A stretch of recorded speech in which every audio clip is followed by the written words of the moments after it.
Hello and welcome. This is the commentary track for Ghostbusters Station 6, Episode 1. I'm Chris Tomlinson, the writer and director. And I'm Chris Kato, and I play Baby Oscar. Kato, man, how many years have we been making films? Let's see, I was in college. 2005 was Ninja's Pain. That's my first directing. Where we met. Yep, my first directing experience.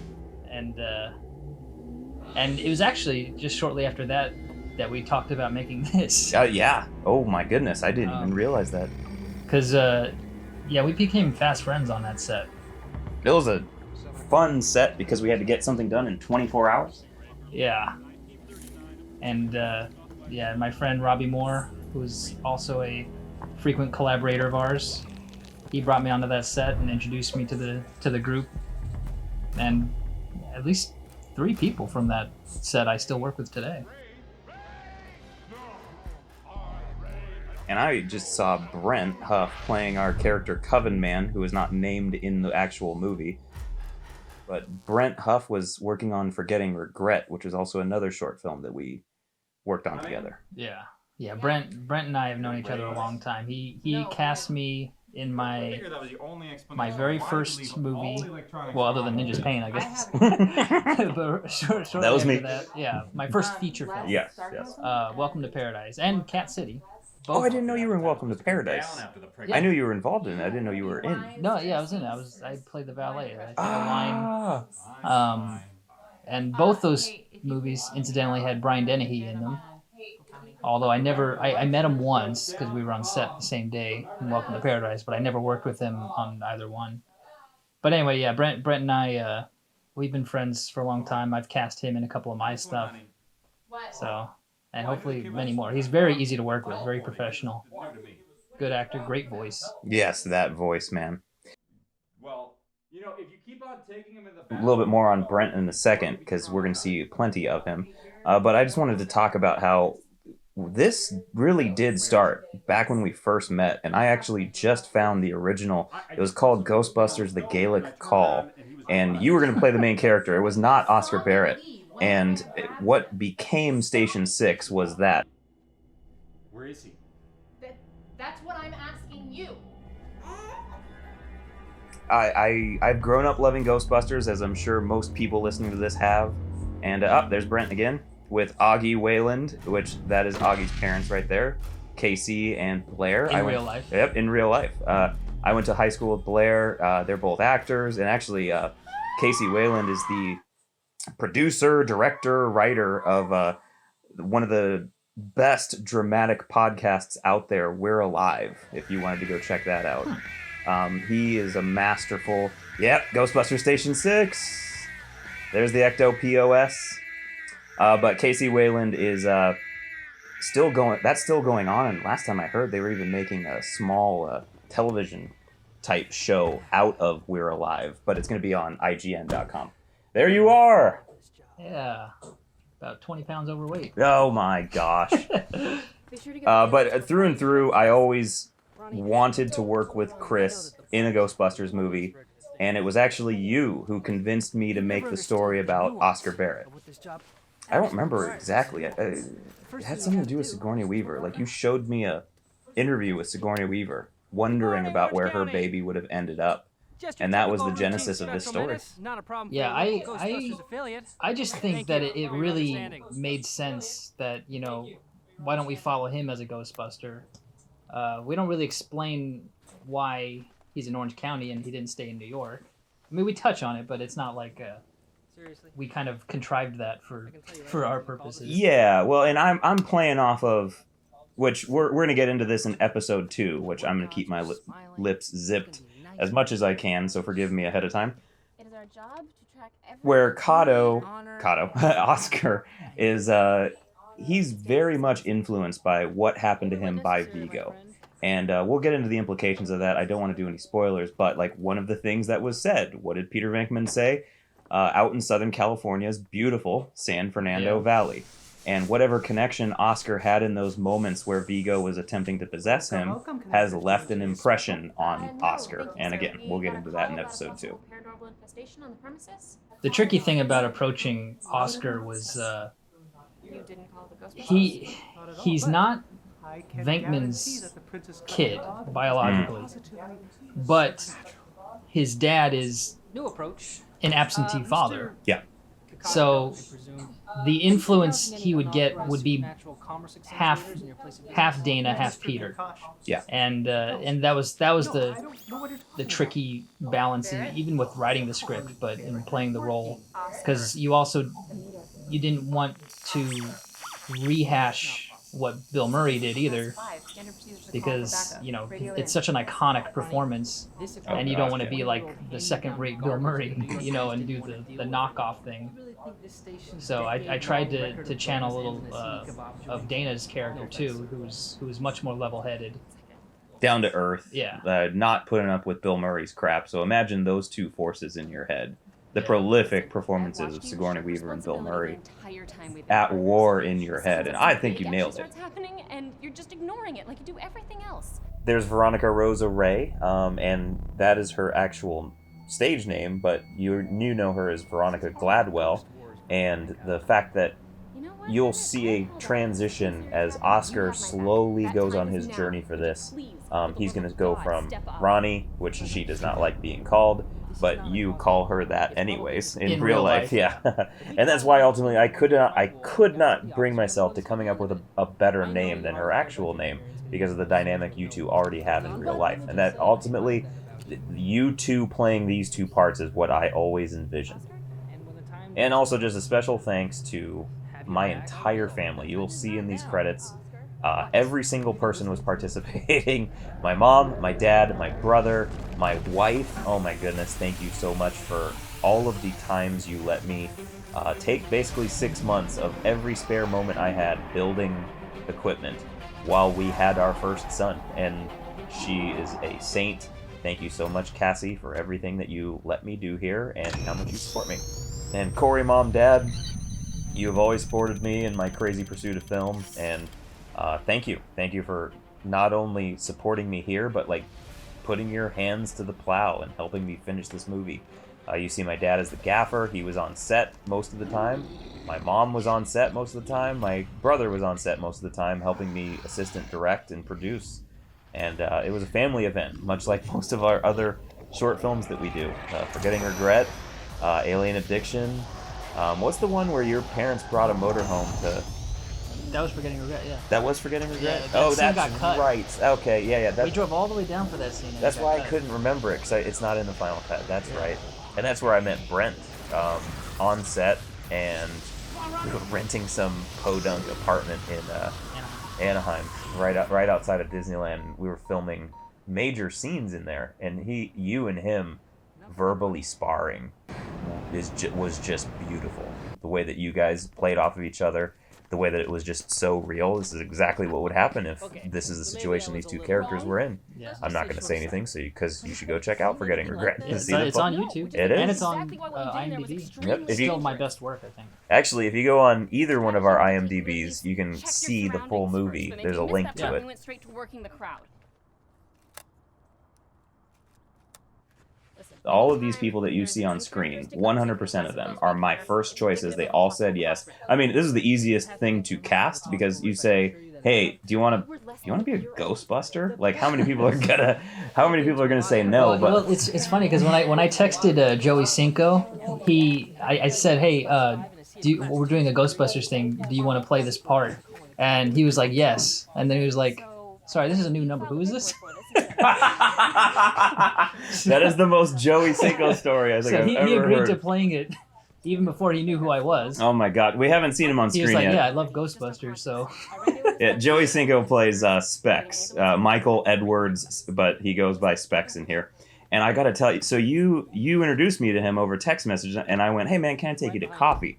And I met him down in the Orange Circle, and when he walked up, Thanks for the tip, like... dude. I kind of got, I don't want to say butterflies in my stomach. Like, he is a handsome man, but I just went, oh my gosh, this is Specs standing in front of me. He didn't even do anything to prepare. I bought him a coffee, we talked, and I'm just like, oh my gosh, please be a part of this movie. Because all of these guys are exactly who I envisioned in my head. When I was writing this script, I literally went, I want Brent Huff to be Coven Man. I want Kelly Perrine to be Marion Pascal. Well, at that point, we didn't have a first name for him. You came up with that. Yeah, named after my high school baseball coach. There you go. Don't look at We me got like Leonard that. I'm Skinner still thing. By the way, going what on. I handed the kid was a pin. Yeah, nobody notices. It is Yeah, a pin. People think it's candy. Yeah. But yeah, it's a little Ghostbusters pin. This rendition of Elmer Bernstein's score, I had never heard it before, and then I caught it on a Spotify list, and I ended up trying to rip it off of there because it's cheerful. It's already the song was cheerful, but I loved it. This is exactly how I wanted to show Station 6. There's Joey with basically Dan Aykroyd wearing his exact glasses in the background right there, which I loved. The fact that all of this. Look, guys, making a film is nothing short of a miracle, and the fact that so much came together for this is just a testament to the spirit of filmmaking, but also just a testament to how many people showed up, worked their butts off. We filmed this in 4 days. 4 days total. Actually, it was more like 3.5. Hey, Whitman. All volunteered. All volunteer. And the fact that everybody was volunteer, everybody showed up, everybody, at one point we did work a 12-hour day. Colluding with dark forces to cook up an epic paranormal battle to distract us from what the real wars are. Now, mind you, it was a 12-hour day for the cast and crew. At one point, we broke a proton pack first day of set, and I had to spend the night of day 1 to day 2 fixing that proton pack. So I was up a total of about... No, I got about 3 hours of sleep that night. Was that when Kelly backed into the... Yeah, which actually, you're going to see it. And when Kelly has a proton pack on, he's by a dumpster coming up in the very second bus that we're going to go to here. But yeah, Kelly, we doused his head in soap, and soap got in his eyes, and he accidentally took the proton pack. This was first scene with these proton packs that I had just spent about 3 months 3D printing and assembling. I had never done it before, and to watch it just explode on set, like one of our first shots, was so disheartening, but you guys didn't notice my heart crumbling on the inside. But it was fine. I felt it because when I saw it happen, I was like, oh no, because I know we only had a limited number of those packs, you know, and they were 3D printed, so it's not like the strongest of material. There's Kelly Perrine. But you know, yeah, the soap in his face was for the ectoplasm. Correct. But he really sold those moments. Oh yeah, honestly, man, his range, I love. Gladwell here. Yeah. Tells me Oh, that man. What was the Nickelodeon show he was on? Night Squad. Night Squad. Yeah. Ghostbusters. Of course, I knew him from the Drew Carey show. Yep, Drew Carey show. Oh, I guess we should talk about how we got him on board. So I met Kelly at a film festival. What was the first one? The Pasadena Film Festival. And I had my short film, Forgetting Regret, there, and he had his short film called A Perfect Day. And I actually overheard his voice, and I recognized his voice from the Drew Carey show. No way! I didn't know that. So I went up to him, you know, afterwards, and hey, are you Kelly Perrine? And he was like, yes. And he wanted to know if I was on the Drew Carey show. I'm like, no, I wish. But I just grew up loving that show. But you know, and that was that. I think we exchanged cards. But we didn't really talk again until we met again at another festival, Southern California Creative and Innovative Film Festival. I think that's what it was called. And I was there with a different short film, Wingnuts, that I was in, and Kelly was there with the same film, and because we recognized each other from the last festival, we pretty much stayed in touch since then. And then when this came around, I'm like, you know what, Kelly would be perfect for this role. I didn't tell you, but I was like, I don't know who else to get. If we don't get Kelly, I don't know. We already used Brent. Yeah, oh yeah. But like, if Brent played it, it would have been completely different. Yeah, absolutely. You know, Well, I wanted Brent for Coven, man. I always wanted him. Well, for Coven, he looks similar to the guy that was exactly Coven. that, but then also just that voice, like, and you're gonna see. I don't have to modulate anything for his voice. Yeah. Like it's a oh man, this guy. It's mysterious. It's origins unknown. It's exactly what I wanted. Blower. that was an ad lib and we all busted up on Just because you set. think Yeah, that they was don't have hilarious. corporate Oh, master you can kind of see my wife over Whitman's shoulder because Sooner But come it to fills out realize the that. location. exactly it makes it look she like works. She works there. Land resistance. yes. Well, no, she plays a Ghostbuster at the end in New York, so she's just a Well, customer maybe right now. she's waiting If to her- get hired, Yep. Hey, and then hey, she's waiting to get called in. that's all the magic of movie making. And Just she's make looking it over up. here because she's like, "Hey, is that the Venkman?" Oh, here we go. Charles Myers, my film professor. We did try to get Yes. the dad. So, in case you didn't know, here's a little bit of Ghostbusters lore. So, in the Ghostbusters novel, hey, there I am, right over Yeah. there, talking to my friend Samuel Whitman, who's played by Jason Ashby, also just a kick butt actor. And so, Andre Wallance is the name of the violinist, the stiff that Venkman calls in that's not Rockefeller Plaza, but like when he's talking to Dana right when they come out and from the orchestra. The orchestra, yeah, that is played by Timothy Carhart, but his name is actually Andre Wallance, and it's kind of implied in other Ghostbusters lore that is actually who Dana married in between Ghostbusters 1 and Ghostbusters 2. Second. So we asked, his agent was very kind to us and like, yeah, sorry guys, we're gonna have to say a no, but part of it also, I think he's a local New York actor, and we shot it in California, so correct. There would have been a lot of logistical issues in getting him. Well, actually, it's only voiceover. Oh sure, Or but did you I ever... pitched to him the original part or the like where it was gonna go, okay. which is ultimately cut because we had a plan of 10 episodes, 3 seasons of 10 episodes each, and I wanted to go expand on Wishful that thinking. character. Wishful thinking, absolutely. We're not getting paid for this, folks. This is entirely all fun, and everybody was a volunteer here. Just love of Ghostbusters. Exactly. And here, dang it, I missed it, and I wanted to talk about it. Did you and Veronica plan you staying in the car and her opening the door for you? Did that just happen right there? I bet you don't even. I don't. I don't know. I don't remember. It's just this is why I'm so impressed with all of you guys. It is so hard to find an actor who the only term I'm coming up with in my head is an active listener. Like right now, look at Ronnie. She's looking around. She's a Ghostbuster. In her head, we can see her even though the action isn't on her right now. And she's gonna like watch this.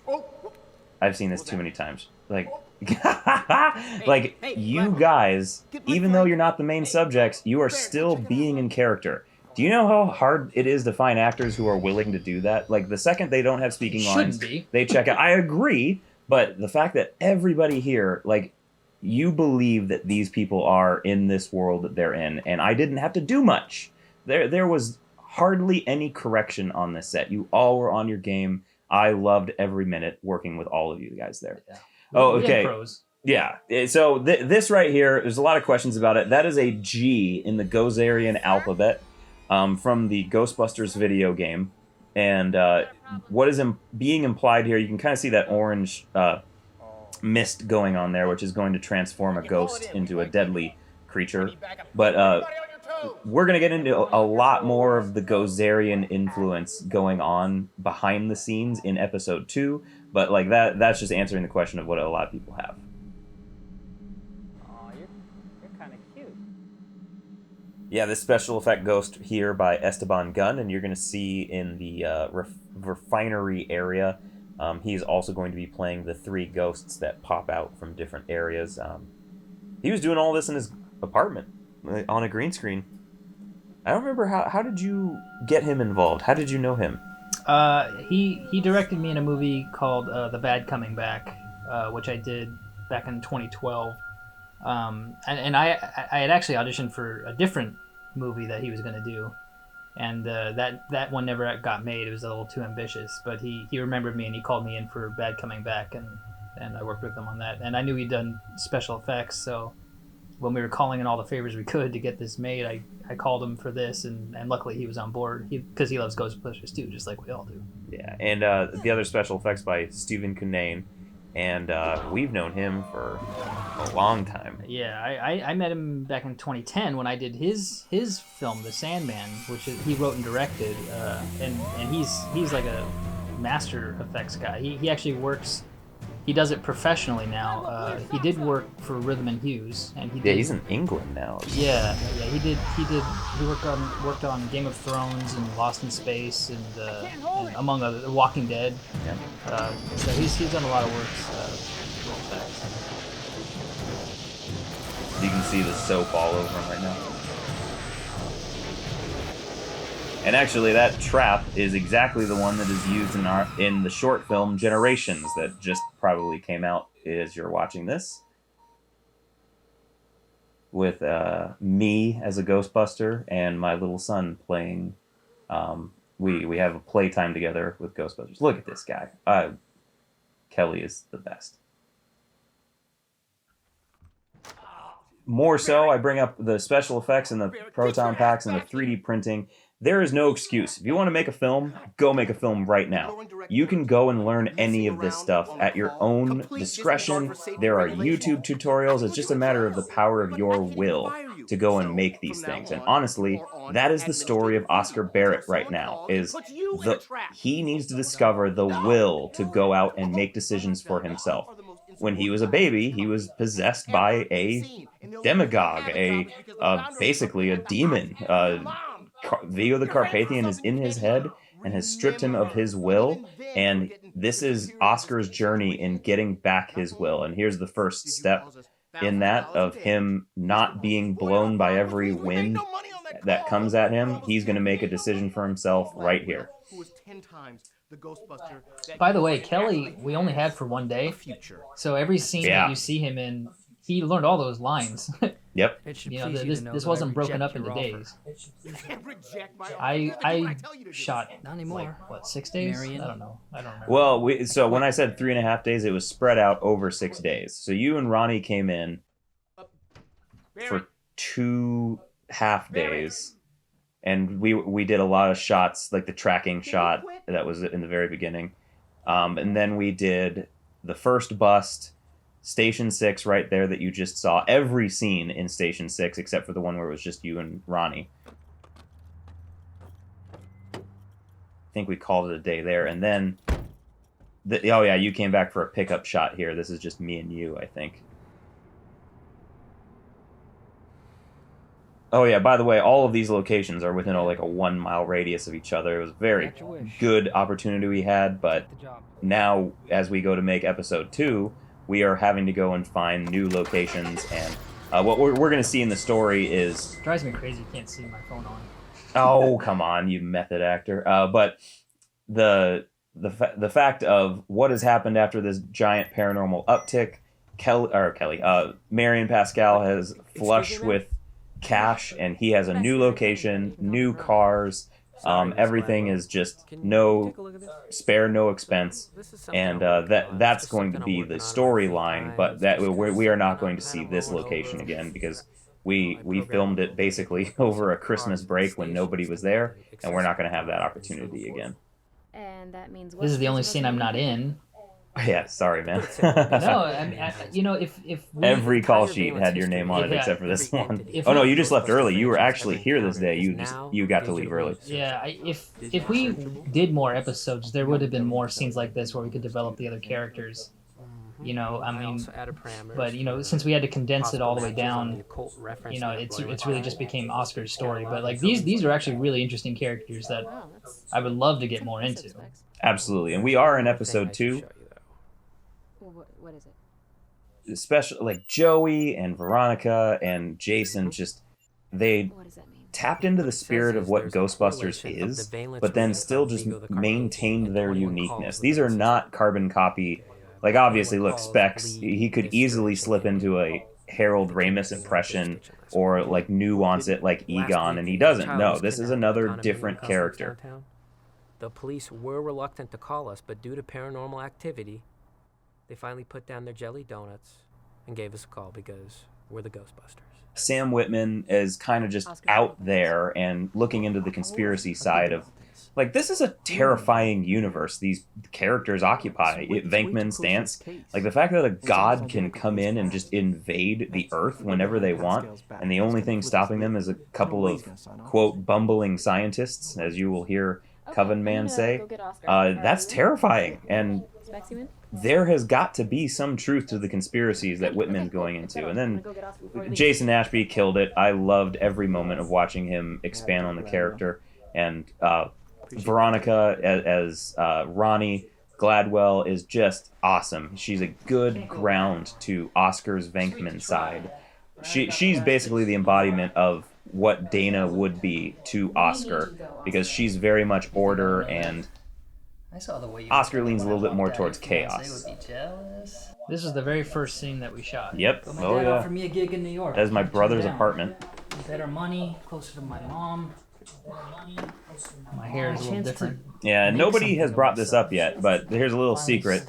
What are we looking out of right now? A refrigerator. How did Dana Barrett's story start? And ultimately, Oscar is going to complete with a refrigerator. So there you go. I tried to fit in a bathtub for a little call out to Oscar, but you will see some sort of bathtub soon. We get along great, but once you're hitched, we both know things aren't going to be the same. Yeah, and that's the other thing a lot of fans talk about. Like, oh man, are you going to get rid of Gladwell's fiance? Is this going to be a love story? I wanted to show a relationship of a truly platonic I already made my decision. Man and woman in a work relationship that has no possibility of getting romantic. I know a lot of people hate me for that, but I really did want to show that because I want to show Oscar's journey apart from getting a girl as part of his mission fulfillment. Were people really bringing that up? Yeah, especially the people who've seen the script for episode 2 where it is not developed. They're bringing it up. It would be nice to ruin Pascal's week. I love this line. And then their look. The Venkman look. This actually kind of got us into trouble. It was the very first strike against it because YouTube's always looking for music stuff. But this is called Search in the Spirit remix, and I heard it and I went, yes, I want to put this in the movie somewhere. But it is ultimately Station 6 Episode 1 was down for like a whole day and a half as I was trying to appeal the decision. I loved it. I loved the Ghostbusters theme song. We had to put it in here somewhere. Where are we going, Specs? That was me driving. It seems the valence is coming across the nation at various I hate car shoots. I'm in the back right now with Mikey Schmidt, our sound engineer. That's just it. And we're cramped and horrible and sweaty. Do you think Vigo's making another play? Gosh, all you guys, man, you're Ghostbusters. Yeah, the characters are easily distinguishable, which is nice. Yes. That's how you create unique characters. And, you know, a lot of check that out. A lot of writers, our one stunt. A lot of writers, one of their mistakes is like, you know, when they write ensembles, all the characters kind of sound interchangeable, but did a good job. Yeah, you guys have clear corners that you occupy, but then when you interact, it's magic. That aren't rehashes of the original Ghostbusters. Yeah. My favorite comment on any of the pictures for the Facebook is, man, Stance got hot because you guys are doing a pose and Ronnie's in the Stance area. Right. I forgot who said that. I wish I could give you a shout out, but I just didn't look it up right now. Those are clamps. The improv that happened on this. Ad-lib too. Oh yeah, there's so many ad libs and improvs going on here. Just you guys embodied the characters, and I wanted you to have free reign, and you were kicking it. And yeah, I loved it. I'm credited as a writer, but I wrote one draft. Oh come on! Tomlinson wrote drafts 1, 2, and then 4 and 5. I actually found we're on 16. This is draft 16 for this. Yes. Yeah, I wrote like draft 3. I'm not gonna pay for a gym pass. It was after a couple passes. You and then were over my shoulder most of the time. Yeah, and it's funny because when I watch it, I don't know what I wrote and what I didn't. And I when I looked back at the draft that I had written, I saw the reason why is because you merged some of my lines, you know, with your other lines. So half the line was mine, and then the other half was yours, and I'm like, that's why it didn't sound familiar to me. This was my idea. This shot, yes, because it was. This was for the teaser. Yep. Because I thought it'd be hilarious if Specs had never shot a proton pack before. and then we just pause the action until he figures it out. Yeah, cut the music. There we Yeah. go. And it made for a great teaser. There's Esteban Gunn. who I had met because he cast me in a film he did that's on YouTube called The Bad Coming Back, that we shot a few years prior to this. And I'd stayed in touch, and I knew he did visual effects, and you know, again, we're doing this with no money, so we're just calling in favors where we can. And he's playing all those ghosts too. Yeah. He's shooting himself on a green screen. In his apartment. Yeah. Brent. Yeah, this is the one time I had him performing it a couple of times, and you'll hear it. It's his voice twice. But it was because I loved both performances, and I was playing them back and forth, and I finally went, you know what? Let's keep them both, and I'll bevel it a little bit. Augie. Wait. Take me instead. Oscar, what are you doing? I remember Brent on set asking, could we find a cuter baby? No, what was the oh man, he said something else. Well, as it happens, I do know a certain. It's so hard not to smile because he's so cute, and it's like watching this bad guy like melt because Augie is just freaking adorable. It's so cool. Oh, this right here. Look at this kid is basically acting.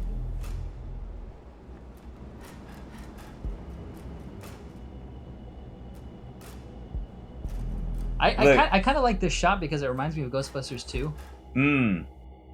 There's so I wish I forgot about it until right now. There are so many homages that I tried to include from Ghostbusters 1, Ghostbusters 2, real Ghostbusters, massive spectral migration heading straight for us is from If I Were a Witch Man episode of the real Ghostbusters. I love this. I love this. I've grown up with it. A lot of us have grown up with it, and I wanted to try and honor it as much as I could and keep it in the family. Keep as much of the spirit of Ghostbusters that Dan Aykroyd and Harold Ramis had, and Ivan Reitman ultimately when he directed it. I hope I did well. I hope you guys like it. I have so much fun watching this. If anything, they would love the passion behind it, and the fact that the director is a technical advisor. If I were to change one thing, man, I can't do the equipment again and direct and kind of produce. I had a lot of help producing. This was a completely ambitious project. Yeah. I mean, like for the resources that we had, you know, and the length that it is. You will see. In fact, it was longer, right? Didn't you cut some stuff? Yeah, it was about 55 minutes. I mean, there was some stuff in the script that we didn't shoot. Yeah, but I wanted to structure this as a TV pilot as much as we could, and that means including commercial breaks. And I wanted to hit 45 minutes. I believe we're 41, so close. But there was just some stuff that just needed to be cut out, just to trim the fat and keep. At the end of the day, going. it's about pacing. Exactly. That was the bane of my existence. Taking your mouth away. Yeah, well, that's why I covered my mouth most of the time, so you didn't have to. Thank you. It was honoring, because oh my gosh, that one shot right there was the worst. I've spent this entire century. Brent was telling me how this kind of dialogue is difficult to recite because there's no ad-libbing around it. It's written in such a specific way because of the language used. So you have to, you know, there's one way to deliver it. Yeah. Well, I mean, there's multiple ways to deliver it, but there's like, it's exposition. It's a speech, yeah. And it's not common vernacular. Yeah. Sorry to Brent and sorry to Joey. Because Joey with specs and Brent with the exposition of the Ghostbusters world, I've got him saying stuff that nobody speaks in normal talk, and then Brent talking about the old gods rising once again. Like, who talks like that? And yeah, sorry guys, but we have to get it out somehow. Well, I figured his teleporting was about as useful as the Orange County bus system. This is another ad lib by Joey right here. And backups on its The way. clamps thing, was that you or Joey? The clamps thing was... I think we both... that was like a collaborative ad lib. I actually don't really remember. Yeah, I don't But either. I know, you know, There was something we had come up with something like, what if you grab the wrong piece of equipment? Yeah, because he has his glasses off yeah. because he has the ecto goggles on. Yeah, it's definitely not in the script. I love this moment. You guys working together. Yeah. Theodore Shapiro's score from the 2016 Brent movie. really sold this. Yeah, honestly, you can screw this up real bad, and Brent just like, all right, you need to act like you're being shot with. Yeah, that's the thing. Like, people see the final product, but on set, it's just us looking weird. Yeah. We're just pointing guns that are flashing lights at the end, and pretending that there's a lot of force. Yeah, because always you go watch the other movies, like they're acting like this is a fire hose. Yeah. Like it's not just some. And like Brent is not really wrapped up in proton streams. Yeah. So he's doing that on an empty stage. Yeah, and actually, you guys aren't there either. It's just me and Brent. I had let you guys go off to dinner. Oh no, I was there. Were you? Yeah, That's I was right. watching. Yeah. I There had we to go. see it. And Brent shot 2 days, right? He did. It was one day on this location, and then at the Wayland's house. Yeah. Which I felt so bad because of how far he had to drive. But like, yeah, he again. Where was that? It was in Orange. I want to say it was Orange, City of Orange. Oh well, that's not as far as this. No, but he's driving up from above Six Flags or something. Yeah, he lived in Valencia. Oh, and I had to include the Ghostbusters 2 score, just because I love it. It's not available anywhere else. I wish I could do a shout out to the person who took it off of the DVD for us, but I wanted to have that Oscar theme in here because obviously we're doing Family Candy. Oh my goodness, that's my mom, and my brother is the camera operator, and of course, yeah, getting made fun of because we got the PKE meter as a microphone. Look, guys, we had been working about 10 hours. I'm not going to go and track down a microphone at 9 o'clock at night. I've got like 20 Ghostbusters on set. By the way, shout out to the Southland Ghostbusters, the Orange County Ghostbusters, for showing up and being our Ghostbusters on set. Watching them all walk up to this set, all in full uniform with proton packs, was one of the finest moments of my life. Like, it was so cool to see everybody coming together to make this. And I wish we would have gotten a little bit more of a shot. There's the Ecto POS, but we also had 2 other Ecto vehicles there that day, implying there are more Ghostbusters out there that are in Station 6, but also in other franchises, and this was a big event. So naturally you call the local news affiliate? But again, I had to cut stuff for time. Pacing is one of the major... It seemed like a typical bus. Again, the fact all your most ad libs everybody suggested are in the final cut. You got it. You guys killed it. Some of my jokes that were in the script didn't make it. But, some of those scenes were cut. That's just it, though. But you got once you're on set and you've got this information and the characters are there, like magic starts happening. It goes beyond deterioration. Yeah, it's hard not to have fun when you're dressed up as a Ghostbuster. Okay, you've been hanging out with Sam Whitman too much. Stay with me for a second. Yeah, and I can't wait for episode 2 to see the balance of these 4 Ghostbusters again and introducing new ones, but also to just see how is this story going to impact their journeys? What is Speck's journey? What is Ronnie's journey? What is Whitman's journey? And what part are they going to play in the coming? Well, I mean, if you're watching this, you've probably already seen it. So the coming of Vigo that is going to be happening. That's my mom, by the way. And then it's going to be my hand, I believe. Yep, that's my hand. That's your mom? That's my mom, yeah. She's wearing Brent's jacket, too.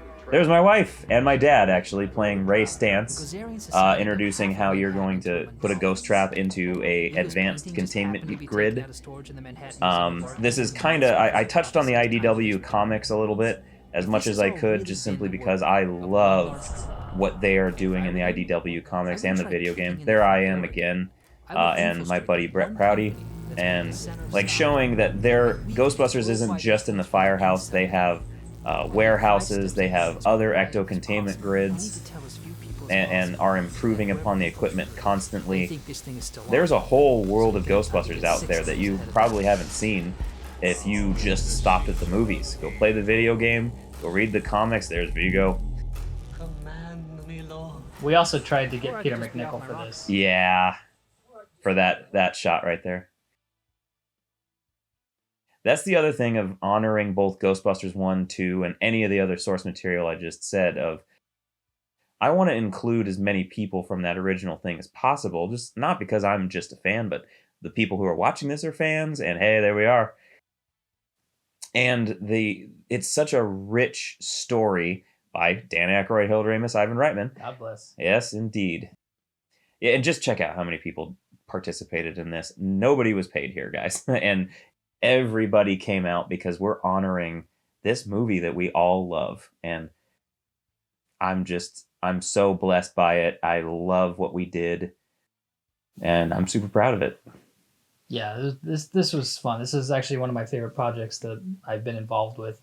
And it's definitely the one with the most legs. It's gotten more views than anything else that I've done, and still counting. So I'm glad people are responding to it. Fan films are a tough thing to accomplish. And it's up to you guys, the viewers, of whether or not we did a good job. But I hope you enjoyed this. You see all the special thanks, a lot of them from all around the world, dedicated to Hank Duchendorf and Harold Ramis. Hank had just passed away, who plays Baby Oscar in the original one, like weeks before we premiered. And that's why it's dedicated to him and Harold Ramis. Honestly, a lot of what this movie is because I learned what it's like to be a filmmaker watching the body of work of Harold Ramis, Dan Aykroyd, Ernie Hudson, and Bill Murray. And we do this today because of what they did. So we hope you enjoyed this. There's plenty more to come. Stay tuned, and we'll get